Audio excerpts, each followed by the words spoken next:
Yeah, that's right.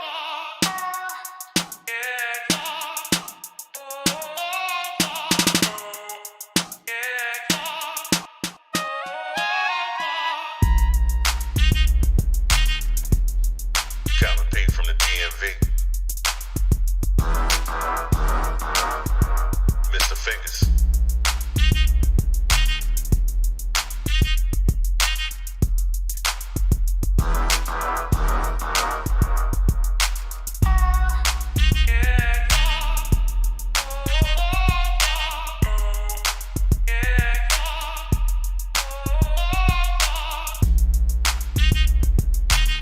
This week in UGA football. Get ready, baby. Let's go.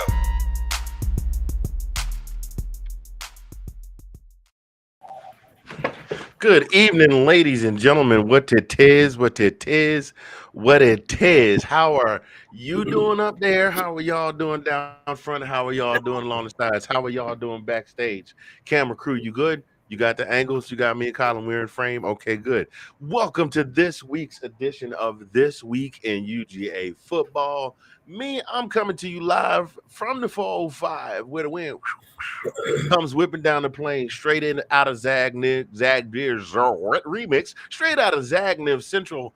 I am the man with the plan, Mr. Fingers, and that guy right there. He is the brother from another, the sexy mother Hubbard, the ace of base in the place in your face. I have just been placed in charge of garbage. Do you have any that requires disposal? Wakanda forever. Make sure to stop by McDowell's and get yourself a memorial McFlurry in honor of Mr. McDowell. May he forever rest in peace. What's going on, brother? How you doing, man?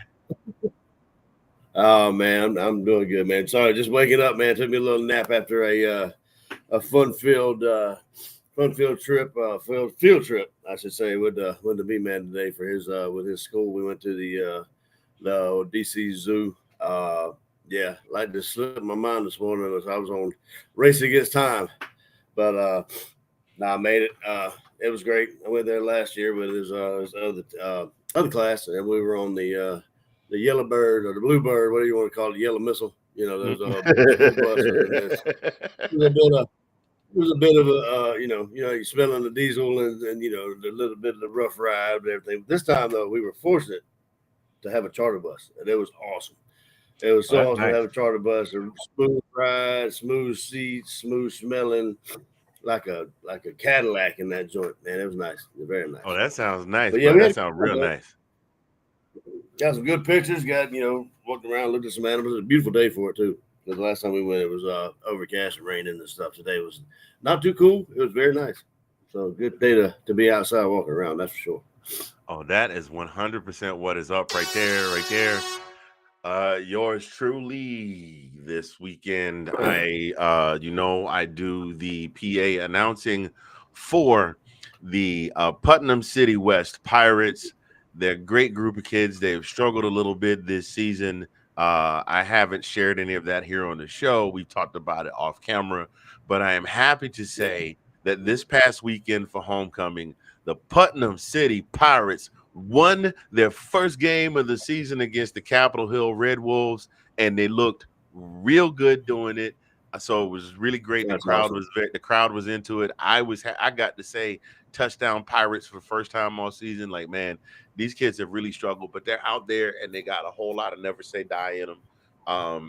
Unfortunately, with being late in the season, they won't have a winning record, but definite shouts out to the Putnam City. Did I say Pirates? Oh my Lord, they're gonna kill me. The Putnam City Patriots. I'm gonna have to edit this. Okay, the Putnam City Patriots won their homecoming game. Absolutely awesome. Shouts out to the booth crew. And most of all, big Reverend Red and Black want to come out before he's supposed to. Big shouts out to Miss Sharon Beasley, the lady that just kind of went, hey, you want to do some PA announcing? You've got a great voice for it. And it has been an absolute blast doing it and just watching these kids play and develop over the season. So that was the long and short of my entire weekend. And then, of course, there was a game on TV on Sunday. I don't know if you saw it or not, but there was a game on TV on Sunday, and it was I know we talking college ball, but I got to get this one out right here. Uh, and it was absolutely amazing. And so the Falcons won, and they won, and they swept the Tampa Bay Buccaneers. Sorry to our Buccaneers fans out there, but I have to play this because I don't want to take up. I have to play this, and I'll probably play it tomorrow night on the NFL show if they let me. But I got to play this one right here, brother, in honor of the Falcons winning their game. In honor of the Falcons winning their game, because there was a lot of times when the Falcons seriously. God have mercy. I'm trying to find the video. Hang and work with me, y'all. Please. Y'all pray for your boy. Your boy's struggling. Hold on a second. I know how to get it. I know exactly how to get it. I was gonna try and put it. I was gonna try and put it with the other ones I have for the show. What in the hell? That's not it. That's not how we do it. There we go. What is this thing? What is you doing, baby? Hold on. Upload new video right there. We gonna get it, y'all. Like I said, pray for me. I'm special. There we go. And this is I'm happy to see the Falcons leading the NFC South now because Colin and I and other Falcons fans remember these days.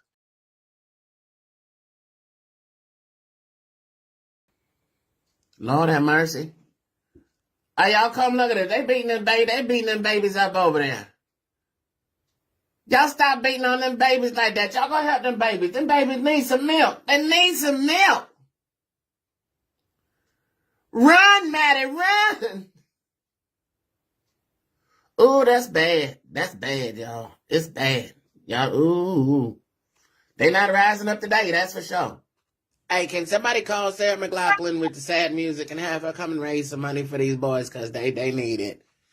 They done got beat up again this week. We need to put some ice on your eyes. It's going to be all right. Stop crying.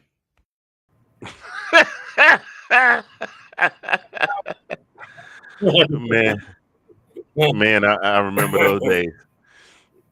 I absolutely remember those days. So to see where they are right now is a marvelous, marvelous thing. So to get into we're going to just go ahead and jump right on into it. A couple of weeks ago, Georgia had the bye week this week, so they did not play. Still ranked number 2. We'll get into that a little bit later. Still ranked number 2 in the AP rankings. But you guys remember that they did definitely go to Texas and lay the hammer down with a 30-15 win. And, of course, they've got the game to end all games coming up this coming weekend against the Gators, which we're going to get into a little bit later.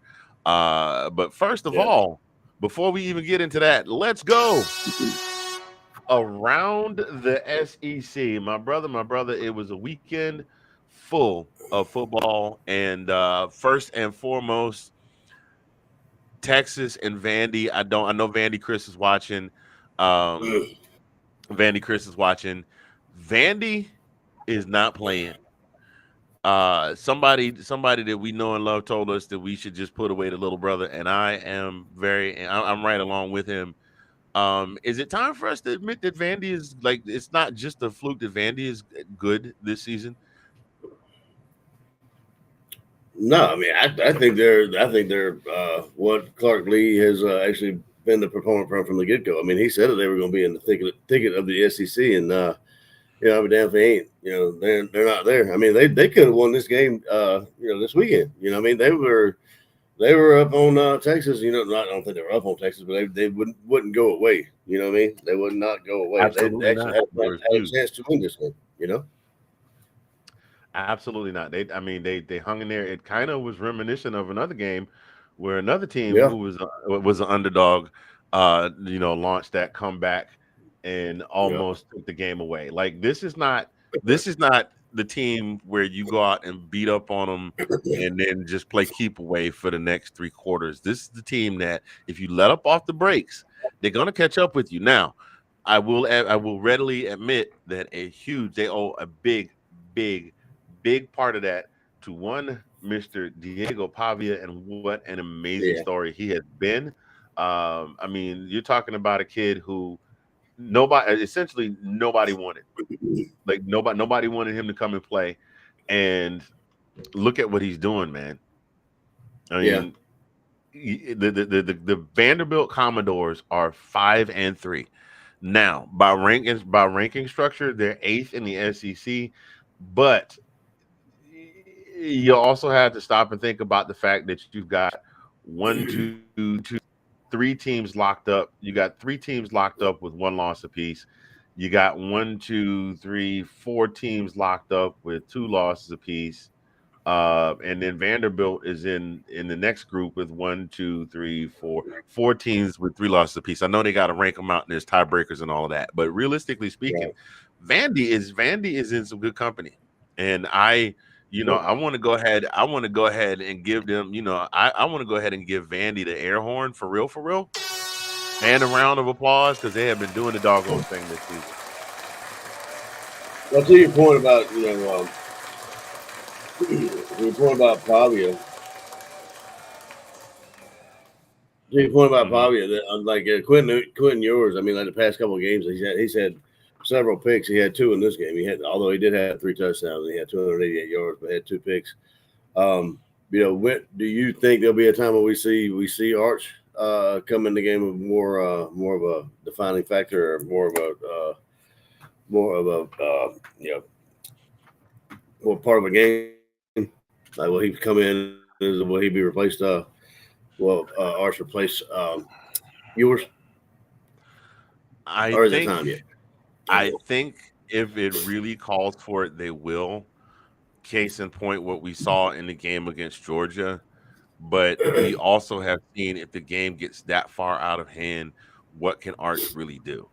You know what I mean? Right. Quinn is. I am pulling that up right now. Quinn Ewers is a junior. He's a junior, and he may come back for another season. He may come back for another season. He may go ahead and try and cast his lot in the draft this season. But we don't really know. He's had 2 full seasons essentially 2 full seasons in Texas now, with the exception of a couple of games the game that he set out. So I don't know if he doesn't come back, if he goes in the draft this year. Definitely thinking, without question, an Arch will be the guy for sure. Going to go ahead before we get too deep into it and send shouts out to those of you in the comments. Our buddy Vandy Chris, the #1 Vandy fan in the nation. I will go ahead and make that disclaimer right there. And our guy Nathan Snell of Nathan Snell Sports Talk, he's on all the time, every time. Appreciate you guys tuning in this evening. But real talk. It's hard to do that voice, man. You gotta prep for it and put honey, hot water. Well, you just made me cough. You saw that, right? I coughed for you. Yeah. Gotta go ahead and get a sip in right now. But yeah, we got to keep moving because we got a lot of stuff we want to get to today, and we don't want to run too terribly long tonight. But definitely time to admit that Vandy is good. So let's also keep it moving. There was another game of major importance that took place this weekend, and that was Texas A&M versus LSU. Both come in ranked, both come in undefeated, and both of them come in undefeated in conference play. This game was very pivotal to the direction of who's got a shot at the playoff, the conference championship, and who doesn't. So right now, Texas A&M, the sole team in conference with 0 losses. Okay, and now what that means at this point for us is, and then we'll get into some talk about the gameplay in a minute. What that means for us specifically is, I've looked at Texas A&M schedule. Upcoming, they have South Carolina, New Mexico State, Auburn, and Texas. 4 games left. Of those 4 games, the only one I see that they could potentially really lose is Texas. And so what happens is one of 2 things needs to happen. We got to win out, and if they win out, then we face each other in the championship. Now, if Texas beats Texas A&M, we have the tiebreaker over Texas because we beat Texas. I mean, I don't want to get too far ahead of it because we've got some games ahead of us too. But assuming for the sake of everything, we went out. Texas A&M loses to Texas. We got the tiebreaker over Texas. I think that would still put us together in the SEC championship. I'm not sure. Don't quote me on it. But that's what I'm looking at right now, just based on how the rankings are lining up right now. But then also you still have Tennessee with one loss, one conference loss, and LSU with one conference loss. That's assuming that chaos completely does not break out. Now let's get back to this game, this LSU Texas A&M game, man. What the hell happened to Nussmeier? I don't know, man. And this game, if you look at the box score, I'm just looking at the box score again. I looked at it again, previously, but I didn't really evidently look at it too too carefully. Just looking at the box score, he was 50% of his passing with 405 yards, 2 touchdowns, 3 interceptions. I'm gonna stop you right there. I'm gonna stop you right there. You hit exactly what I wanted to touch on. Did you hear what he said? All right.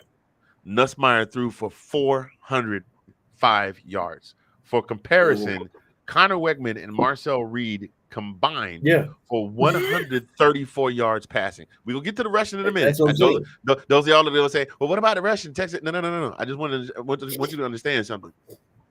If you got one man pass for 405 yards and you got two quarterbacks that can't barely get over 100, generally speaking, you don't lose. No. Generally speaking. Let alone by 15, you know. Now, here's the kicker. He threw 3 interceptions. Mm-hmm. He threw 3 interceptions. And on the flip side of that coin, go ahead. I'm sorry. I'll let you continue. I was getting ready to steal your thunder. I mean, you hit the nail on the head. I mean, that's where I was going. I was like, it makes absolutely no sense looking at the box score here. And you know, if you didn't watch it on television, you know, you'd be like, what happened? You know, what happened was I have no idea. But I watched it. Yeah. But I mean, I saw the I guess the latter part of it. But then when A&M took off, you know, my family and didn't have nothing to, you know, he didn't know what to do. So I mean, dude, I was at the first half, I was like, oh, they got this well in hand. They're getting ready to put Texas A&M away. You know, they're gonna shut up, you know, because a lot of people don't like Texas A&M because, you know, the culture, and they call them a little cultish and yada yada blah blah. I was gonna play that. Wait a minute, I was gonna play that video, but I don't have that video, the one you just referenced. But I mean, seriously, 17-7 going into the half, and then you turn around. Oh, bro! Like, and you turn around, you give up 31 in the second half. Yeah, there's no way you can win. Doesn't matter how many yards you pass for. All right. Yeah, and we got post-game footage of Brian Kelly, his interview. So check this out. Opportunities there in that first half, but you're only down by 4. What was your message? We can't play any worse than that, I don't think. I mean, it's my first game. Maybe we can. That will never, ever get old. That will never, ever get old. But yeah, that's basically what happened. They went out there and they played like it was their very first game. I mean, dude, Aaron Anderson had 126 yards and a touchdown. Kyron Lacey had 106 yards. Mason Taylor had a receiving touchdown. Now, he only threw 2 receiving touchdowns. That's a big drawback. And he had one rushing he had the one rushing touchdown on his own. Ironically, he finished the game with -3 yards rushing despite his one touchdown. But Texas A&M came to play, and I guess do you think that the young fellas over at LSU kind of came in thinking they had the game in hand? I mean, you know how those Utes. Did you say Utes? Yeah, 2 Utes. What is a Ute? What is a Ute? Yeah, I mean, maybe. I mean, there's got to be some kind of explanation. I mean, there's no explaining it. So, you know, yep. So LSU takes the fall. They have their first conference loss. They fall to 6-2.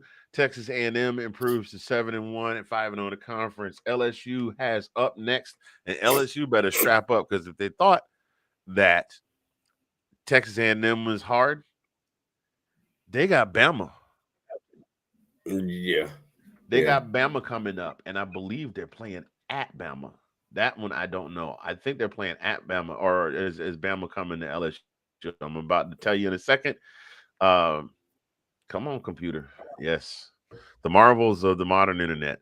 They are playing Alabama at home. They're playing Alabama in Death Valley, so they will have the home crowd on their side. And I'm pretty sure the LSU fans will be absolutely raucous. I'm pretty sure they'll play neck and get fined. But you know how that goes. So, yep, Texas A&M runs over LSU 38-23, makes Nussmeier, the gunslinger, look pretty pedestrian, even in a Herculean effort of 405 yards passing, but he has 3 picks. Yeah. So, as we mentioned before, LSU has Bama, Florida, Vandy, and Oklahoma coming up.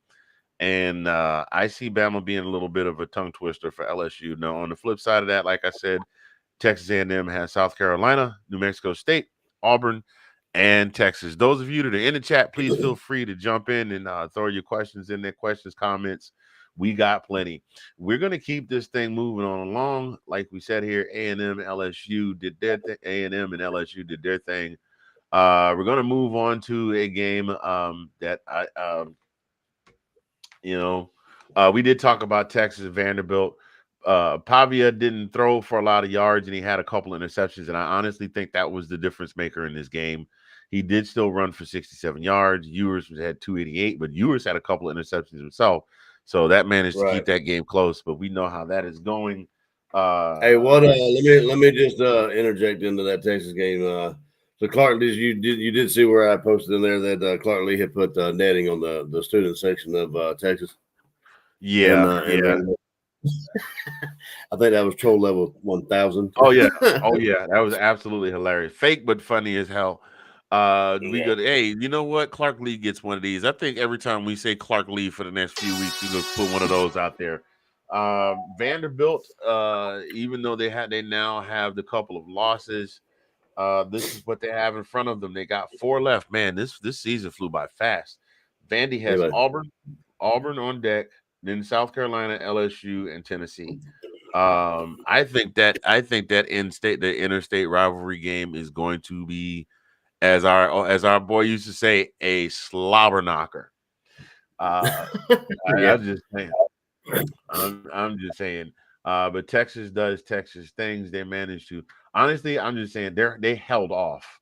They held off Vanderbilt. They didn't just beat. They didn't beat Vanderbilt. They held them off. But is what it is. Some team from southeast of here played a team from southeast of here, and they beat them 34-0. But you know how that. What did he say? Had to get the wrong one again. Yeah. Golly bum, where is it? Oh, it's down here. How did it get all the way down here? The Bama does what Bama do. There you go. That's the one we were looking for. I haven't seen that one in a while. Yeah, Bama 6-2, 3-2 in conference play. They really got to win out and just to stay close to the pack to see if they can sneak in behind somebody. They blanked Missouri, but of course Missouri loses Brady Cook for the game, and that's if there was any indicator that he was heart and soul of that offense, there it is right there. Oklahoma, the Sooners took a trip down to Oxford and looked really good for 2 quarters, and then the floor fell out. Ole Miss wound up hanging 16 on them and blanking them in the second half. Ole Miss moves up to 6-2, 2-2 in conference. Oklahoma has won 1 conference game, and oddly enough, not against South Carolina. They are 1-4 total, and 4-4 lost to Ole Miss, who scored 14-26. Arkansas. Now, the not to take away from this because of who they played, but this is a perfect example of doing what you're supposed to do. You play who's on the field. Arkansas went down to Mississippi State, and they hung a 58 burger on them. Yeah, all 4 quarters in double digits. Mississippi State 25, Arkansas 58. Arkansas 3-2 in the conference, 5-3. Mississippi State pretty much out of the running at 1-7 and on no conference wins. Auburn, I would say Auburn snuck away with 1, but Auburn, testament to how mediocre Auburn is this year. They went down and played a very, very down and out Kentucky team and only came out with 24 points. 24-10. They only beat them by 2 touchdowns. But it is what it is. They are Auburn 3-5 with 1 conference win, oddly enough, against Kentucky. And Kentucky 3-5 and 1-5 in the conference. Some standout players here. Let's see who we got. Standout players. Jackson Dart actually threw for 311 and a touchdown in the win over Oklahoma. Milroe did what Milroe does in the Missouri game. We already talked about the others. So that's your basically your roundup around the SEC. I mean, what are you thinking going forward, man? So like I said, there are still 5 teams that are still very much alive in the race for the conference championship. Like I said, A&M undefeated. Texas has the 1 loss. They need for us to lose. God forbid, we're gonna knock on wood on that one. They need us to lose, and they need to win out. But they've got Florida, Arkansas, Kentucky, and I mean the only game I can see Texas losing is against A&M. That's the only one I see them losing. If they lose any one of those other 3 games, even if there was a playoff spot, the committee's just gonna go, bruh, you lost to Kentucky. You lost to Florida, and they might be getting ready to fire their coach. Nah, fam, have a seat. And of course, we did not talk about Tennessee. Tennessee had the week off, but Tennessee has waiting in the wings. They've got Kentucky, then Mississippi State, both of those winnable. Then we play them, and then they've got UTEP and Vandy. The two games that are going to give them the blues are going to be Georgia and Vandy. I'm just going to say it. I think that Vandy, Tennessee might be of the caliber of Auburn and Alabama when both teams were at least decent to very good. Yeah, I see that. I see that this year. Then we also talked about LSU. We have on deck Florida this coming weekend, Ole Miss, Tennessee, UMass, and then Georgia Tech. Georgia Tech, of course, struggling. Their starter is out, so that one's a win. UMass should be a win. Florida should be a win. Ole Miss should be a win. I think Ole Miss is a good team, but I think it is still a winnable game. And I think the Volunteers is also a winnable game. There have been shown to be some cracks in Nico. Go ahead. I'm sorry. No, speaking of the Ole Miss, did you see what I posted in the chat there? The ESPN's already got their pick, and they're picking Ole Miss by 59.3%. They've already got us as dogs. Rat poison. I'm wondering if that's a little bit due to the Kirby. Rat poison, my guy. Yeah. Rat. Oh yeah. Absolutely. Yeah, I can't believe it. 2 weeks from now. 2 weeks from now, and they've already got it picked that they got 59% that Ole Miss is going to beat us. And I'm like, all right, okay. Well, all right. you know how that works. If the money starts to come in the other way, it'll start to squeal. Oh, yeah. Honestly, to tell you the truth, what they were waiting on is they were waiting on the Georgia people to go, no, and start betting their money. So here, before we move any further, because we got to get into the Georgia stuff, and Rev is back this week. The AP polls are out today, my guy. Yep. And there they are. Look at me adding these new skill sets, man. I used to not be able to do this. So hey, Sean Spencer, if you're watching the replay, I'm coming for you, King. No, I'm just playing. We got Oregon at 1, us at 2. Penn State also dangerous at 3. Ohio State at 4. I do think if Ohio State loses, Ohio State has yet to play Penn State, and they got to play Michigan. They will more than likely beat Michigan. I say more than likely. They'll probably beat Michigan. But they got a tough Penn State to face. Miami is just looking resurgent. Texas is very good. Tennessee is winning. They do have some shortcomings, but Tennessee's winning. Notre Dame is doing Notre Dame things. A certain guy you and I both follow seems to be of the school of thought that maybe Notre Dame could have laid down their sword for Army, Navy this past weekend, but we won't talk about that. And then beyond that, beyond that, you got BYU, A&M, Clemson, Indiana State. Is that Indiana, Iowa, Indiana, Bama, Boise State. You guys know you see this here. So that's this week's AP poll. And if I'm counting, I see 1, 2, 3, 4, 5, 6, 7, 8 SEC teams, 8 ranked in the top 25. That's very impressive. So there we go there. So what we're gonna do right here is we need to take a quick break. We've been going at it for about half an hour. This week in UGA football, Mr. Fingers, Colin P. We will be right back. So don't y'all go anywhere.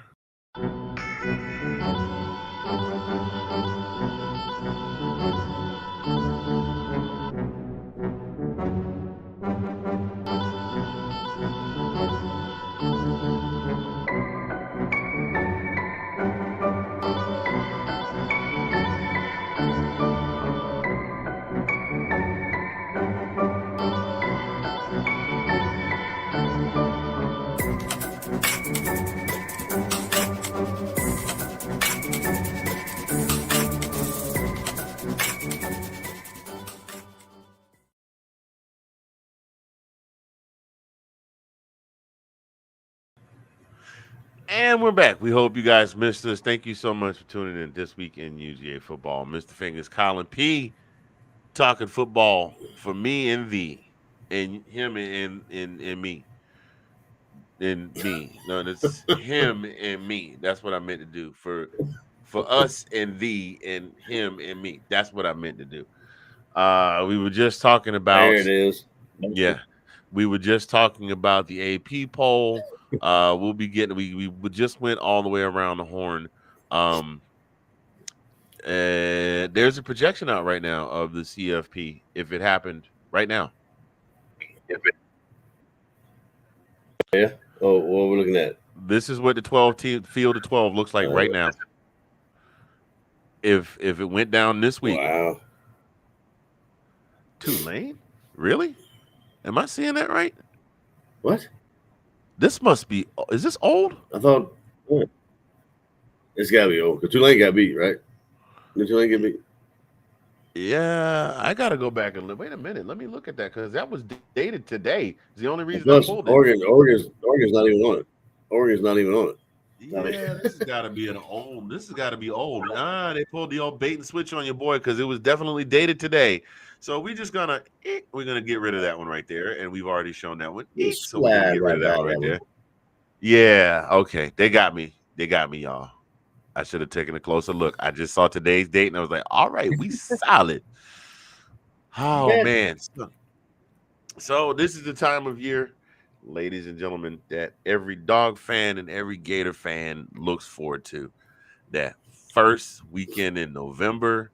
It's circled on everybody's calendar. I say this every year. As soon as the schedules are announced, this is the one we look forward to. Good season, bad season, middle of the road season. This is the one. If both our seasons are gone to squat, this is our championship game right here. And so, you already know what it is. It is the world's largest outdoor cocktail party. UGA versus Florida. Oops, I didn't mean to go that far. That's not the one I wanted to do yet. It is Georgia versus Florida, also known as the world's largest outdoor cocktail party. Colin, you said you've been to a couple? Oh yeah, not recently, but yeah, growing up, being only 40 miles north of Jacksonville, it's pretty easy to grab tickets and go down there. But during my high school days and younger days, my parents used to go. Yeah, been a couple of them, but I would love to go more recent. I haven't got that. I'm trying to get me myself and me and you, I should say, to get on down there. Oh yeah, for definitely. Have you been to any? I have not been to a single one, sir. I haven't been to see. I told you I haven't even been to see. I haven't even been to see Georgia play since Matt Stafford was a quarterback. Oh wow. Okay. We need to change that, my brother. Yeah, for sure. We do. But things happen. So it's a game where anything can happen. It's a game where in 1980, a quarterback that really probably wasn't going to do much more after he left school, by the name of Buck Bellew, threw up what basically was it wasn't a prayer, but it was a shot to win the game to Lindsey Scott, and created one of the most iconic radio moments in Georgia football history, as Larry Munson calls the game. Definitely got to check out, check out. All you got to do is check out Run Lindsey Run UGA, and it will take you right to it. You can go to 1995 when the game was actually played in Athens, and Florida beat Georgia 52-17. Not one of our more one of the years we like to remember, but it happened. Yeah. Or you can flash forward to 2007, where Coach Kirby said, not Kirby, where Mark Rick says, it says, when you scored a touchdown, I want y'all to celebrate. And what he meant was just the offense, and Sean Marino bulls in the end zone, and the whole damn team runs out and draws an unsportsmanlike conduct penalty for dancing in the end zone. And the laundry just flag. And Florida fans are still salty about that. And they got redemption after that next year, if I'm not mistaken. I think they destroyed us the next year. The following year, I think they beat our ass though. Oh yeah. I mean, and just some absolutely incredible games that took place over the course of this rivalry that will not soon be forgotten. And of course, here it comes again. This rivalry has been going on for quite some time. And there is some dispute as to when it actually started, just because of the fact that the first time that Georgia played Florida, the school was not necessarily called the University of Florida. It actually was called the Florida University Blue, the Florida University. Oh, I'm sorry, it was Florida University, but the team was not called the Gators; they were called the Blue and White.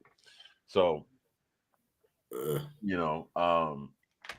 that's and we won that game 52-0, but they like to not claim that game. So but according to both parties, Georgia currently leads. There really hasn't been any definitive lead. Nobody has really run away with the lead in the series.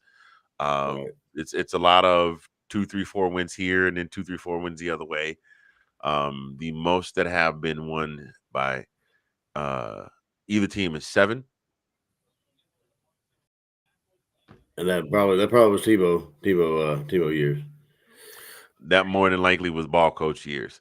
So Colin, I mean, give me some Georgia, Florida, man. Give me some Georgia, Florida. We gonna get into it. Oh, dude. I mean, it's always, like you said, it's always till recently we've kind of had the upper hand, but like it's always been like a fun atmosphere. Like even if you asked me if I'm going, like actually going, I can always go back to our first dry run, quote unquote. I know we were talking about the Georgia Florida game and about at least one murder and all that kind of stuff. I was halfway joking, but not really. but it's always. I know you weren't joking. That's why I was like, just one, just one. But no, it's an awesome atmosphere, man. It's like any other rivalry, like maybe the the Iron Bowl, and that's it. I don't think it will ever be another rival. Like the Georgia Florida, and do not mistake, it is the Georgia Florida game. It's not the Florida Georgia game. It is the Georgia Florida game. So I don't think there are all the other rival games. I mean, this is in my mind much more of a rival game. But I mean, as much if not more important than the rest of them. I mean, it's much more fun than obviously the colleges and fans alike. So. I have fond memories of going. I mean, I've been to games that when it was the Gator Bowl down there before the Alltel Stadium was built. Gator Bowl was kind of much like FedEx. It's kind of a heaping pile of. It's been there for a minute. So whenever you're bouncing up and down in the bleachers, you can hear the whole stadium, or you can feel the whole stadium moving around. So I mean, a lot of Georgia and Florida, fans packed in that thing. So one that didn't kind of collapse on itself. but so it was Gator Bowl, then it was then Alltel Stadium when the Jags came to town, and then they had a lot more seats for the fans and stuff. And now I don't even know what it's called now in Jacksonville, but yeah, yeah, quite some fond memories down there. And actually, the funny thing is I have one of our first a guy that I went to high school with, Henry McMillan. He actually was one of our first, if not the first, high school football player to go to a collegiate school to play football, and he went to Florida. Damn. And of course, so that was Henry McMillan. That was back in 91, I believe, 91 or 90 or 91, somewhere around there. So look him up, Henry McMillan. He's still in Folkestone, I think it is. He might be in Jacksonville, but yeah, he's always he played for the Gators, and obviously everybody knows Champ Bailey and all of the Bailey brothers. Everybody played for Georgia, and a lot of people from my hometown. But yeah, dude, I can't wait. It's always fun. Like I said, we definitely need to make a trip down there to go either there or to Athens. You know what I mean? Yes, we gotta do both. We gotta hit the cocktail party, and we gotta hit a game. We gotta hit a home game. And this was crazy. They actually knocked down the Jacksonville landing down there, so I was kind of sad to see the landing go. I never got a chance to see the Jacksonville landing. So I mean, I've heard stories that are legendary, but I never got a chance to see it. But it was nice. I mean, it was like that's where everybody funneled to after the game, before the game. That's where everybody congregated. But now I don't really know. I haven't heard too much about what the drill is now. What folks are going down there, because like I said, I haven't been there in a while. But yeah, it was sad to see that go, because it was kind of like a pavilion type atmosphere, shops and that kind of stuff is where you could go. People coming in town just for the game, But I'm sure they probably figured something out. But yeah, it's always a man, it's fun. I want to go back, man. I want to go back. It has been way too long. Yeah, and I actually would like to go before all is said and done. Hopefully next year. Yeah, I'm trying to get somebody, because I'm looking to see how many we have watching live right now. If you're watching live right now, please give us a shout in the comments, because we were going to throw some trivia questions about the game out here and see how many folks know their UGA Florida trivia history.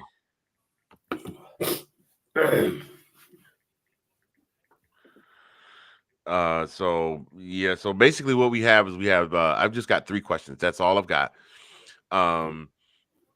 We're not giving anything away today because we didn't plan that far ahead. Maybe we'll have something a little later on down the road, closer to the end of the season. But today we're going to throw a couple of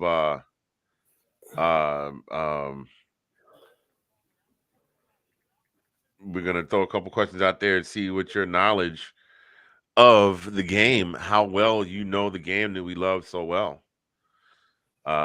So that's what we got. So we'll come back to that in a second. We'll give it. Oh, I got at least one person. I'm gonna try and get our number 1 Florida fan from our SEC group to come in and see if they will come play some trivia. But in the meantime, between time, well, we know what the deal is right now. Georgia is pretty much master and commander of their own destiny. Yeah. At this point, there are some things that need. There are some things that need taken care of. Like Carson Beck really has to clean up. I know that Carson has thrown some. Here are 2 things on the offense that need to be cleaned up. 3, keep the running game. That was absolutely amazing. I know Texas was expecting Carson to sling it all over the field, and he did, but keep the running game. 2, Carson's got to clean up the interceptions. 3, the receivers have got to catch the doggone ball. Yeah, that would definitely be helpful. Definitely be helpful. And that's what I got. What do you got, man? Yeah, I mean, I'm anxious to see if we run the ball like we did against Texas. I mean, or do we try it out again? Do we try to sling it? Have Carson sling the rock a little bit, and then if that doesn't work, then let's run it. Or we just come out to shoot out the gate. Come out straight out the gate with running the ball ETN, I'm anxious to see what happens. But I agree totally with everything you just said. I mean, a lot of cleaning up need to be done, and I know that's no secret to nobody. No secret to anybody, or must at least the team or Kirby. But I'd like to see. Obviously, I like to see Beck throw less interceptions. I mean, I like to see him throw the ball, but I want him to throw into our players, not their players. You know what I mean? Yeah. Somebody's catching, and I like for us to catch the ball. You know what I mean? I would like very much for us to be the ones catching the footballs that he throws. You know what I mean? Just saying.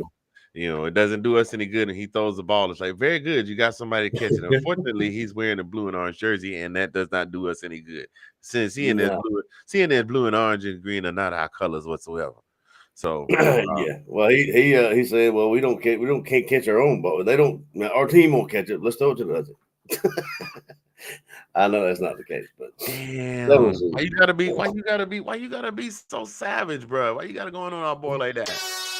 And you know what that is, though, man. That man got that 7 feet. I'm not even going to say that. I'm not going to put that out there.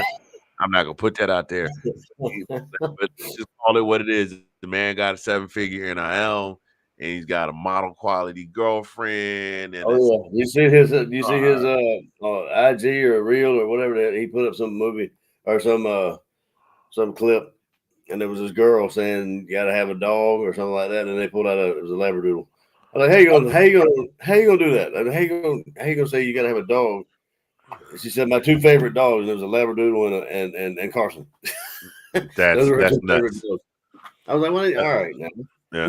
Well, hey, look, it looked like we had some folks jump in. They decided they wanted to play some trivia. Hello to those of you that just joined us. Please feel free to drop a comment. So we're not like I said, we're not giving anything away today, because we didn't plan for it. We will throw some trivia out there a little bit later on in the season, and we'll let you know. Your boy's going to put the thing out there. Hey, gang, here from Zagnif Central, here from the Zagnif Mobile, here from the Zagnif Porch. And I'll say, we'll be doing some things. We'll give away some things. But today we're just going to do some Georgia versus Florida trivia. All of this trivia is circumvented. All of this trivia circulates around the game and the history of the game. And we just want to test your knowledge. And I know you guys all have Google at your fingertips, so I'm only going to give you about 3 seconds to figure out the answer.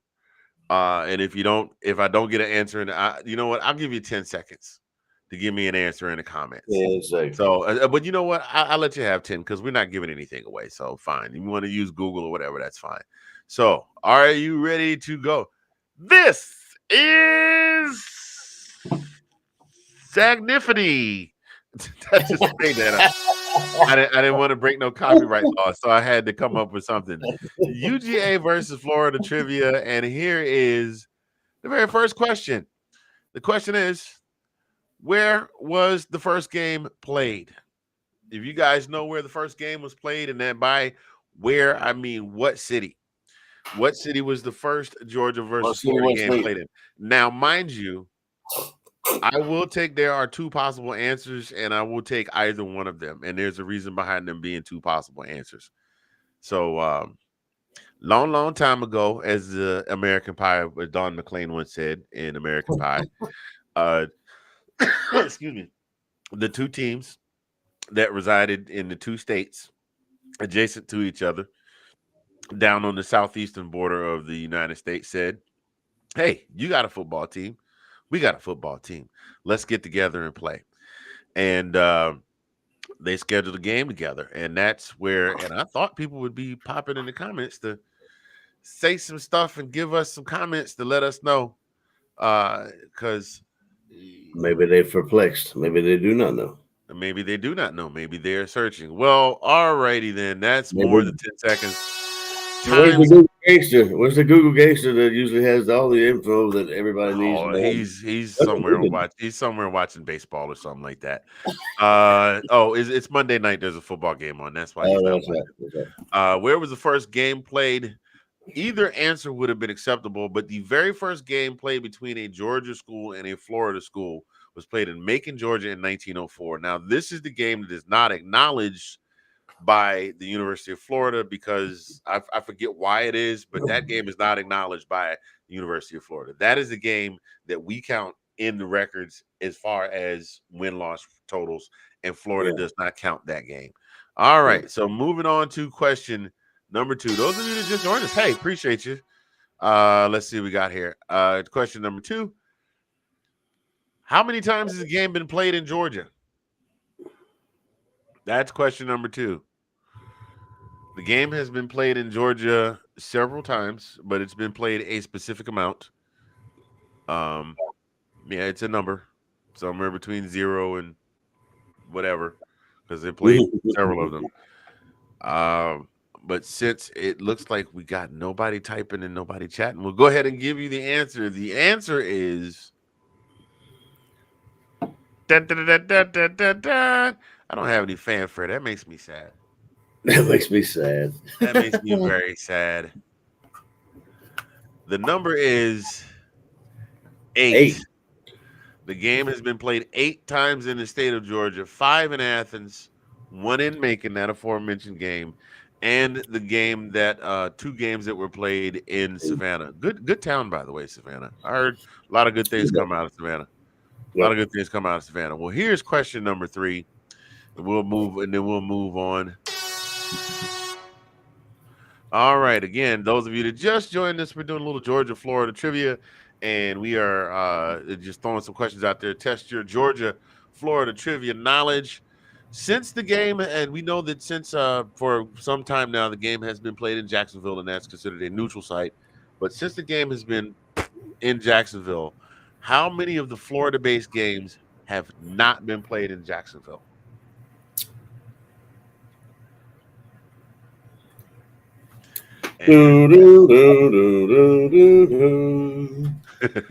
Today's contestants can also win a lifetime supply of minute rice. A new car. And that new car gonna be in my driveway. Don't play with me. All right. No guesses from the chat. Time's up. The answer was 3. The answer was 3, and that's actually not since it's been Jacksonville based. That's overall. The game has been played in Gainesville twice, in 1931 and 1994, and in Tampa once in 1919. Well, alrighty then. Our audience sure knows a lot about the Georgia Florida game. Sometimes you sit home. You know how we sit down and we come up with these ideas and we think they'll just go over. It'll be like, yeah, they'll love to do this, and then you do it, and it's like, okay. So that's where we are. So anyway, having said all of that, that was your Georgia, Florida trivia. We appreciate you tuning in today to This Week in UGA Football. Mr. Fingers here, Colin P there. Guess who's up next? Our buddy, Reverend Red Black. He sent me he texted me from a number I didn't recognize and wanted me to cash app him $75 so he could catch an Uber back to his crib. Rev, for those of y'all that don't know, Rev got a message that scared him a couple weeks ago, and he decided to go into hiding. And so he's just making his way back this week. He's making his way back this week. So before we go another further, ladies and gentlemen, our buddy, Reverend Red and Black. Talk to us, Rev.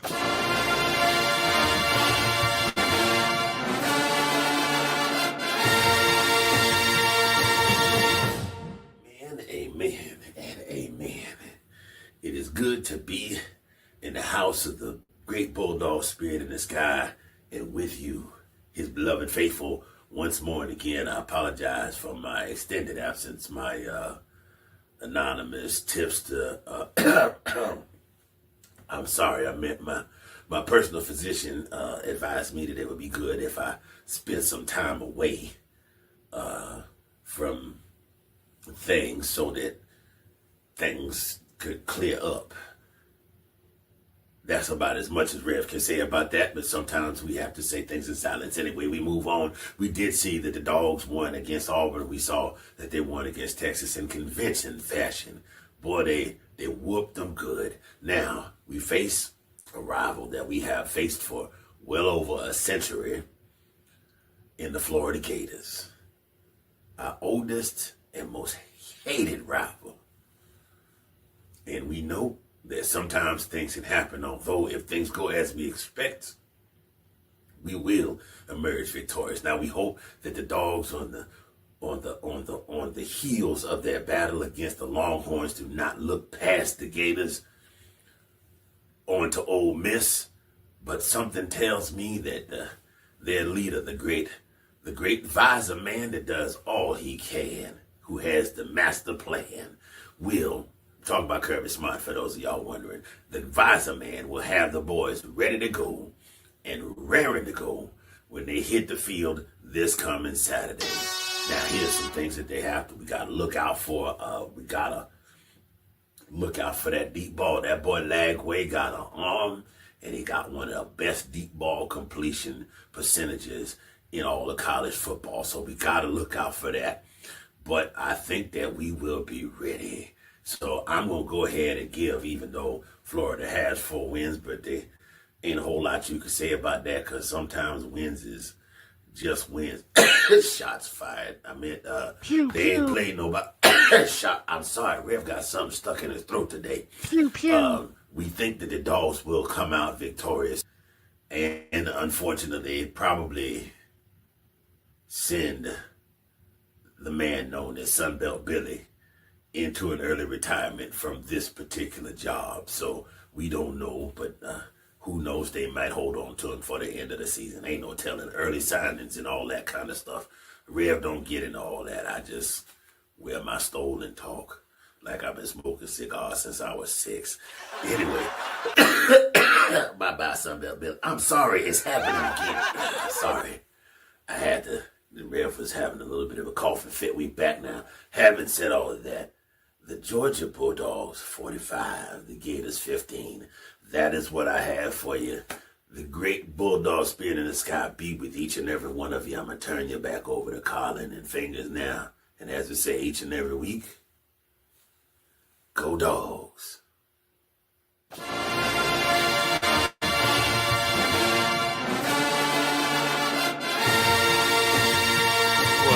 Thank you so much, Rev. We appreciate you, man. What's up, man? No, you have no idea how bad my throat hurts after I get done doing taping that. And sometimes it takes about a half hour and multiple takes. And then I started out by saying, I said something else. I said the Gators 18, the Bulldogs 52, and then I turned around and said 45-17. And then I was like, okay, which score do I say the most? And then I went back, and that's the one I recorded. That's the one I went with. But Rev and Red and Black, ladies and gentlemen, appreciate you, Rev, for stopping through and being a part of the show. That will be available as a standalone on the YouTube channel a little bit later on for those of you that want to point and laugh or maybe give it a share. But definitely, we talked about some things we need to see, and Rev hit on a very good point. DJ Lagway, after taking over from Graham Mertz with the torn ACL, has thrown for 1,024 yards and 5 touchdowns. Now, he's also thrown 5 interceptions, but his completion percentage, his deep ball completion percentage is something insane. He's got not insane, but 63.2. His overall is 62.8, and he's averaging almost 12 yards a pass. So that means basically every pass he's throwing is a first down, give or take. Now, granted, he's probably throwing a lot. I haven't really seen them play yet.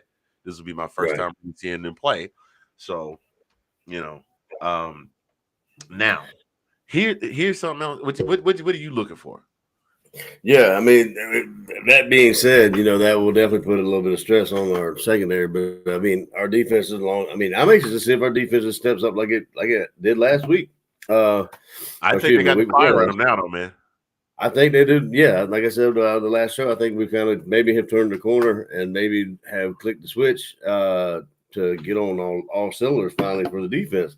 Now, our just main thing is now we need to get our offense fired up and get them both going at the same time, both defense and offense. But I mean, if that is true, I mean, I'm looking at the stats too: 1,024, 5 and 5, 5 touchdowns, 5 interceptions. So I mean, that will be true test for our secondary. Our secondary better not, best not lay back or be, lax back there because he'll pick them apart if that's his long ball percentage is what you say it is.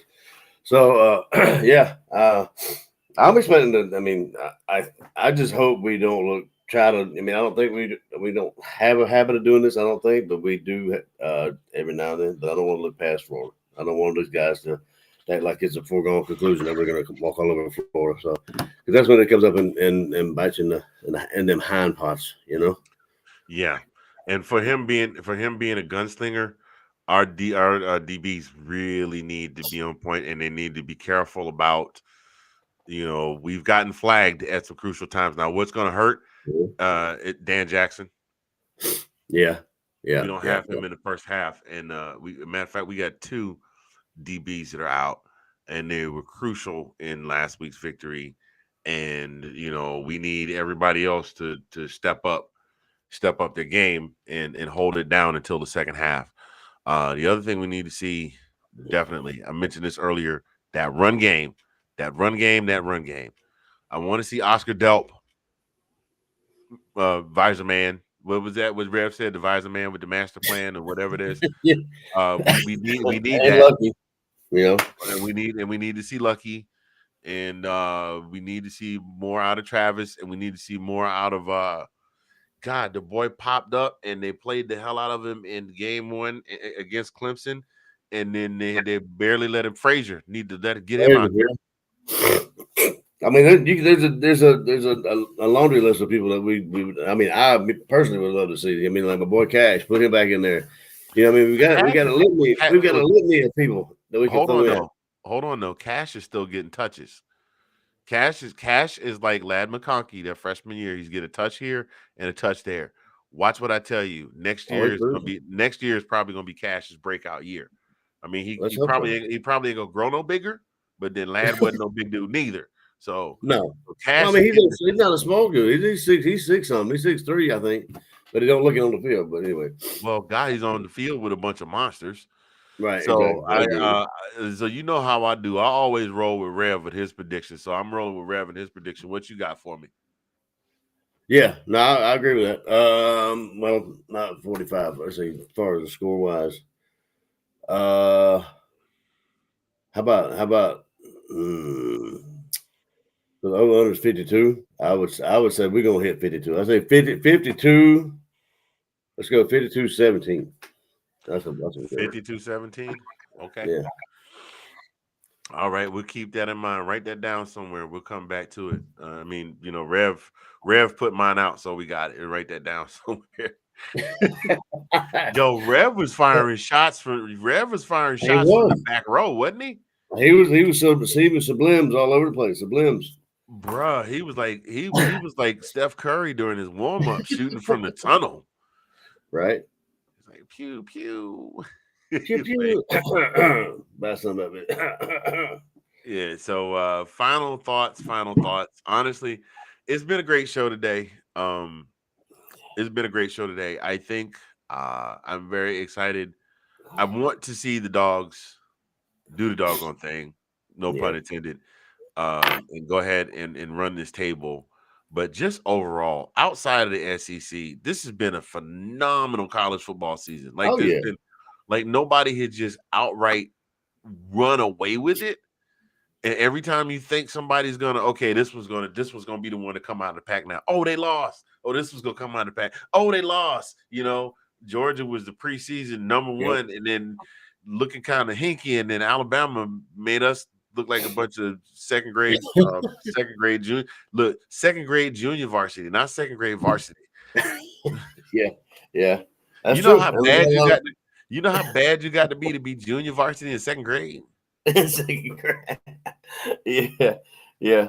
And there's a lot of teams had their first loss earlier in the season. You know what I'm saying? And I think, and to be honest with you, I love this no East-West thing in the SEC. I mean, I like it. I do like it because do you though? I mean, I'm being honest. I do. Well, let's be real. Let's be real though. Now, since it's a free for all, it's king of the hill. Last team standing, which I kind of like. I forgot to throw this stat out here, man. I hadn't even thought about this. Do you know that Beck only throws picks if he goes over 40 attempts so far this season? The only time he's throwing any picks is if he goes over 40 attempts. That's interesting. So I don't know if he's not getting enough reps and his arm is getting tired or whatever it is. But every game that he's had 40 attempts or less this season, he has not thrown a pick. That's interesting. I mean, I don't. I mean, that, from what I see, there's plenty of zip on that ball. Just when he throws them interceptions, sometimes maybe a little bit of air underneath it sometimes. But I mean, yeah, that's very interesting. But Yeah, I had to look at it and break it down. I was like, well, let me see what's going on with this kid. And then I was like, wait a minute. 33, 35. He's averaging close to 40 attempts per game, though. Yeah, but I'm saying if we can keep him under, if coach can keep him under that and utilize that running game like he did 2 weeks ago, I think we'll be all right. And I think if once the running game gets to going good, because that was the bread and butter, the 2 championship years, the bread and butter. Up the middle, up the off side, off left, off right, jet sweep, up the middle, up the gut, and then they in run formation. Oh, snap, he's dropping back to pass. You feel me? Yep. And that worked. And that, I mean, Stetson Bennett was averaging, I think, 40, somewhere between 40 and 50 passes a game. But they were also running just as many run plays. It wasn't just all like put it on Carson's shoulders. Right. I agree there totally. Yep. Yeah, buddy. So yeah. But having said that, man, I'm looking forward to this weekend. There's another slate of games that looks to be very promising and be very interesting. And I'm looking forward to them. And that's all I really got is that I'm just looking forward to this weekend in football, especially the Georgia-Florida game. That's, I think, of all the games we play every year, it's my favorite. Yeah, I agree. I agree totally. Absolutely. So the only thing I would add to that is that if you still have if talking about what I went on the field trip today. If you guys, if you're still young enough at heart or what have you, and you have a kid that's still in school, I suggest, if not all the time, go to a field trip because it's a lot different than it was back in the day when you and I fingers went on the field trip. It was a lot different than it was back in the day for me and you. But it was. I mean, it's fun. Not just to mention just hanging out with my boy. I mean, just to see how the kids interact and watching them. I don't know though. Like anything else, the fish start to kind of turn a little sour after a few after a few minutes. But little small doses. But yeah, no, I had fun. I just love if you get a chance and can handle it, I suggest going on a field trip with your son or daughter, having, if you have one, if you have a child in the school and have a chance to go. I mean, it was fun. Yeah. Most definitely. That's all I wanted to say there.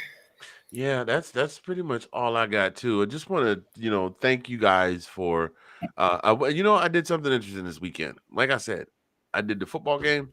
That was it. I didn't go to karaoke.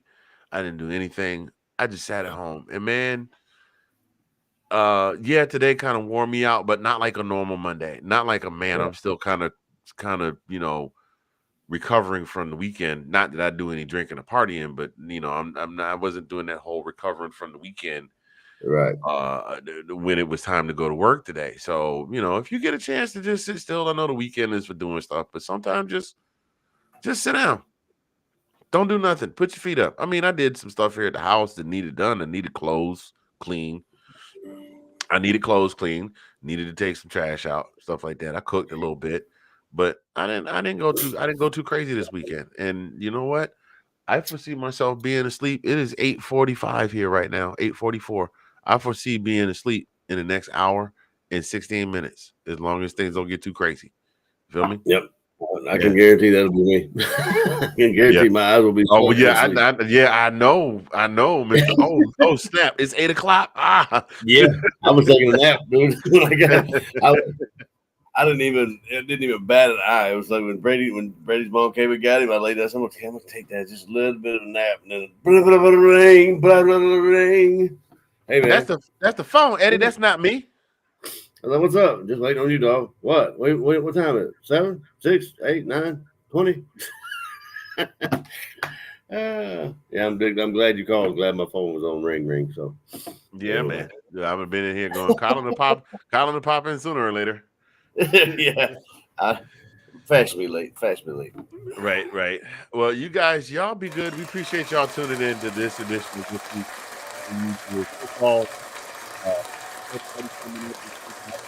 Football coming up this week. Get yourself somewhere, sit down, have yourself a cold one, put your feet up, and enjoy the game. On behalf of myself and my co-host, Colin P. from the DMV, this has been This Week in UGA Football, and we appreciate y'all tuning in, and we will see you again soon. Go Dogs. Go Dogs.